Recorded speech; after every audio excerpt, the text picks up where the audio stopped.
Wow! Peux-tu te présenter rapidement? Alors moi c'est Anthony de Croissy Fruits sur les réseaux sociaux. On a une entreprise donc de père en fils et filles depuis 4 générations sur les marchés. Et depuis le confinement, on a développé donc à fond les réseaux sociaux et les expéditions de produits exotiques, rares, introuvables, inconnus, voilà, trucs qui n'existent nulle part. Pourquoi as-tu choisi ce métier?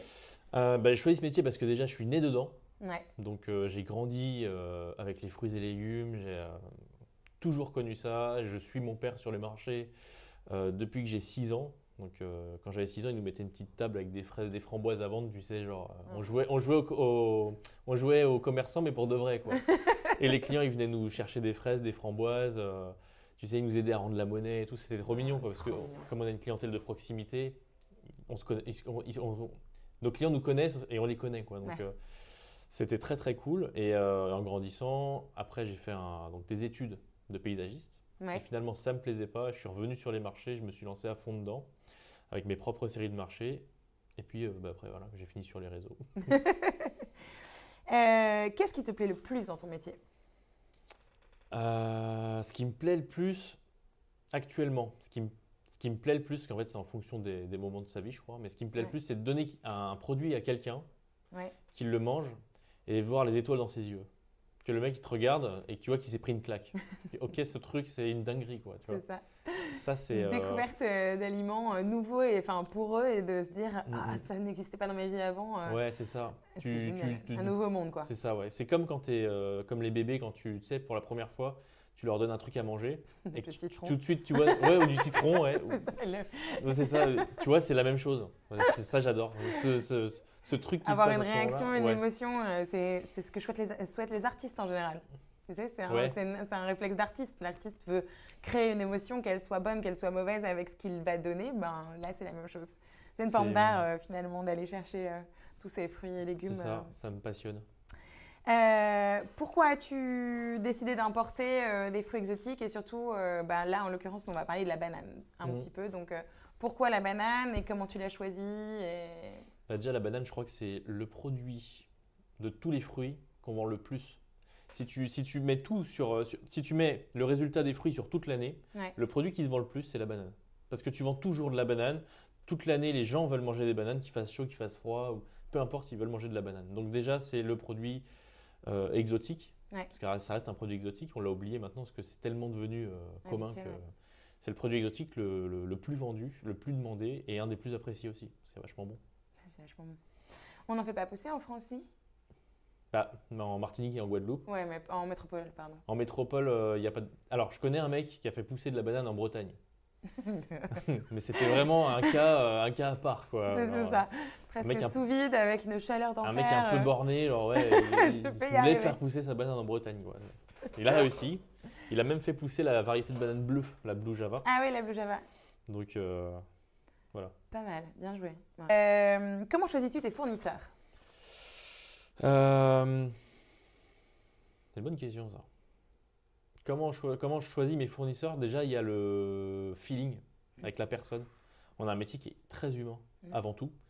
Et évidemment, la qualité des produits qu'il fournit. Parce que tu as des mecs avec qui je m'entends bien et ils ne font pas la gamme de produits qui m'intéressent. Donc, dans ces cas-là, je passe, je bois un café, je peux parler avec eux, mais ça s'arrête là. Non, les fournisseurs, c'est le feeling et la qualité du produit qui est proposé. Et ensuite, la qualité du produit en fonction avec le prix aussi. Ouais, quand même Forcément. un rapport. Pouvoir pas vendre ta banane 25 € l'unité. Ouais, c'est ça. Ouais. Sur ce genre de produit comme la banane, Ouais. c'est important. C'est important, ouais. Ouais. Sais-tu comment pousse la banane? Bah oui, enfin, je ne saurais pas te faire pousser un bananier là devant toi, mais De Blue Java je vois en très, Bretagne. je vois très bien le plant de banane. Je sais que c'est à peu près la famille que c'est et la variété qu'il faut. Ouais. Mais Mais enfin, tu connais la base, mais Ouais. tu n'as jamais t'as pas jamais travaillé dans les non, j'ai jamais bananeraies fait ou- pousser de banane.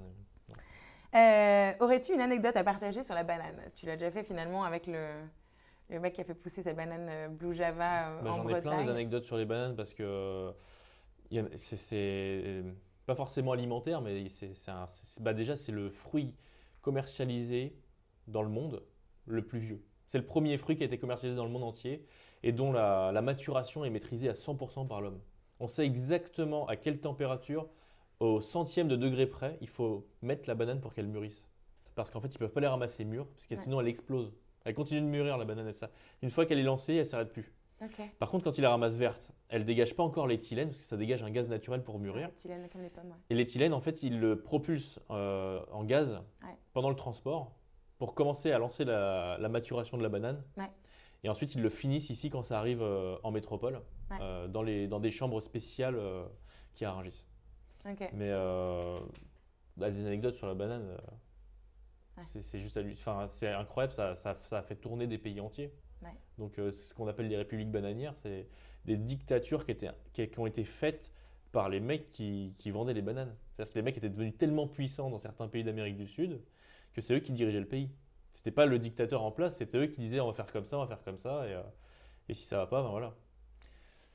Génial. Et tu veux un dernier truc? Vas-y, autant que t'en veux. Tant que t'en as, je prends. Le premier mec qui a compris que la banane c'était un fruit à haut potentiel, avec un potentiel de vente incroyable. Ce type-là, déjà, il a commencé au début donc, de la commercialisation des bananes, c'est arrivé en Amérique du Nord. Et en Amérique du Nord, c'était un produit qui valait une fortune.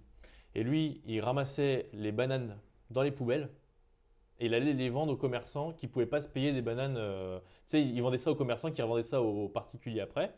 Parce que comme personne ne pouvait se payer des bananes, lui, il faisait son business en récupérant celles qui étaient abîmées, tu vois. Et c'est devenu gigantesque. De plus en plus, il en a vendu. Puis à la fin, c'est lui qui faisait venir les bananes. Et un jour, c'est lui qui a créé les républiques bananières, donc il dirigeait les pays. Il est devenu tellement important qu'ils ont voulu le virer d'un pays. Alors, je ne me souviens plus du nom du pays, je crois, Venezuela ou un truc comme ça. Et en fait, lui, il a fait un coup d'État. C'est-à-dire qu'il a choisi un type qu'il trouvait bien pour sa politique de banane. Ouais. Il a choisi un type, et ils sont venus avec l'armée, ils ont dégagé le mec qui était en place, ils l'ont mis à sa place pour pouvoir faire du business tranquille. Tu vois, c'est pour ça qu'on dit république bananière.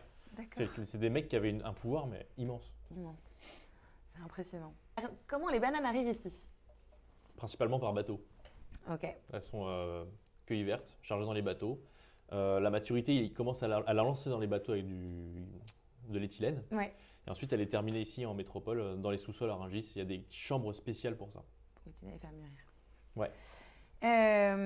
Quels sont les risques pour la culture de la banane? Est-ce que tu les connais? Il y a certains virus qui se répandent sur les bananes. Alors, il faut savoir que dans les années 60, la variété principale de banane s'appelait la Gros Michel. C'était une très grosse banane qui était extrêmement bonne, meilleure que celle qu'on a aujourd'hui. Mais il y a un virus qui l'a totalement détruite. Donc, on ne l'a pas vu parce qu'en fait, quand ils ont vu que le virus était en train de détruire toutes les plantations, ils ont recherché comme des fous une nouvelle variété pour pouvoir la remplacer parce que tu imagines le marché, oui, si la banane disparaissait complètement, c'était une catastrophe. Et ils ont trouvé la variété Cavendish, qui est commercialisée aujourd'hui, qui existe encore. Mais le virus a muté aussi et il commence à s'attaquer à la Cavendish dans certains endroits du monde. Okay. Donc on sait déjà qu'il va falloir trouver une autre banane dans les décennies qui viennent. Okay. Et ça va aller très vite. Hein.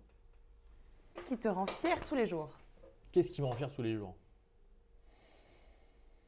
Ça, c'est une bonne question.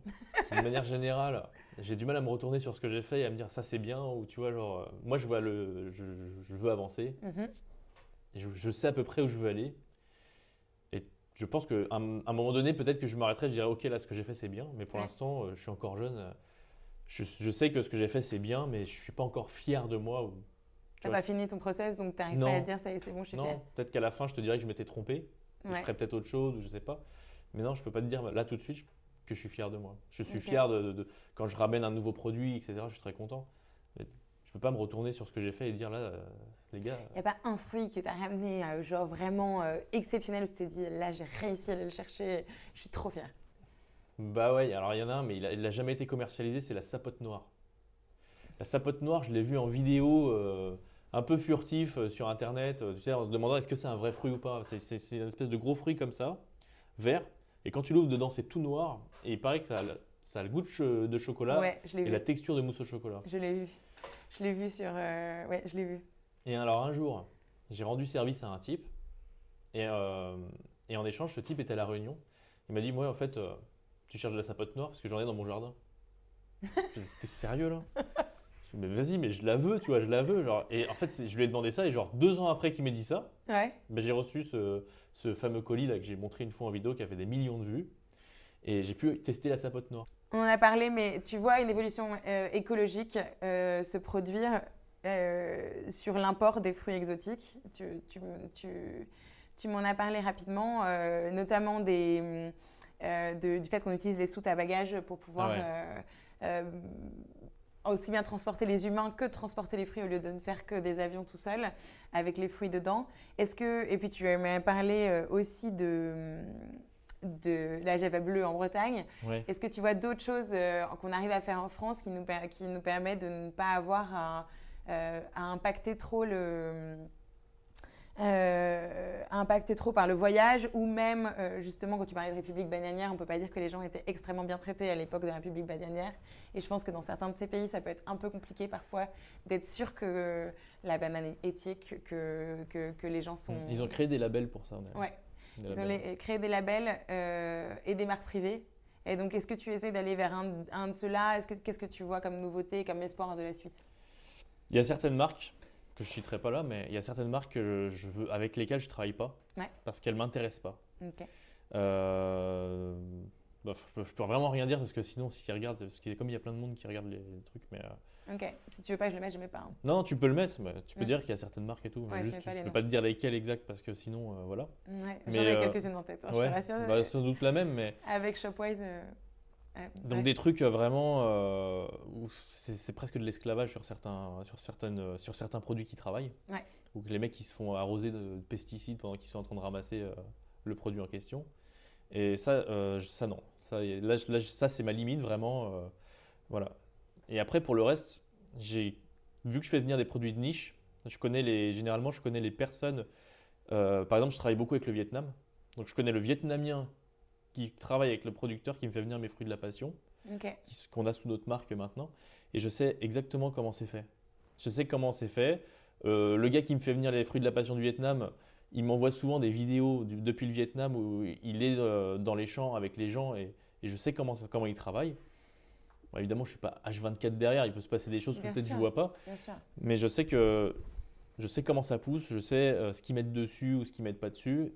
Et là, du coup, j'aime bien d'abord pour moi-même savoir ce que je fais venir. Ah, ok. Et tu es déjà allé sur place, voir un peu les producteurs ou Alors ça, c'est pas encore fait, mais ça va se faire normalement. Déjà dès fin février où je pars en Colombie. Ouais, trop bien. Donc ça va être génial. Et non, j'ai pas encore ce projet-là, il s'est pas encore fait, mais j'aimerais le faire. Ok. Pouvoir faire le tour de tous les mecs avec qui je bosse, surtout sur ces produits de niche, parce que généralement, je peux t'assurer que c'est vraiment au fin fond de la Cambrousse. C'est nos mangoustans, là, les mangoustans, là, le fruit. Il n'y a pas de production à proprement parler de mangoustans. C'est des trucs qui poussent dans les jardins des Indonésiens. Ils se réunissent tous ensemble, ils le ramènent à une coopérative et puis la coopérative, elle me l'envoie ensuite. Vache. Et les mecs, ils partent généralement sur une mobilette avec des paniers remplis de mangoustans et ils font des kilomètres avant de trouver une route dans la Cambrousse, tu vois. Génial. C'est sûr qu'aller les voir, ça me ferait. Ça c'est un rêve. Parce que... Bon, bah merci. Avec plaisir. Merci, franchement. Anthony m'a fait découvrir un truc hyper intéressant. Les bananes, ça fait de la chaleur. C'est pour ça qu'on les couvre, pour qu'elles restent bien chaudes. Tu sais qu'une banane, il faut pas la mettre au frigo, sinon elle devient toute noire. Viens découvrir le livre. Croque-mi et croque-moi, de la graine à l'assiette.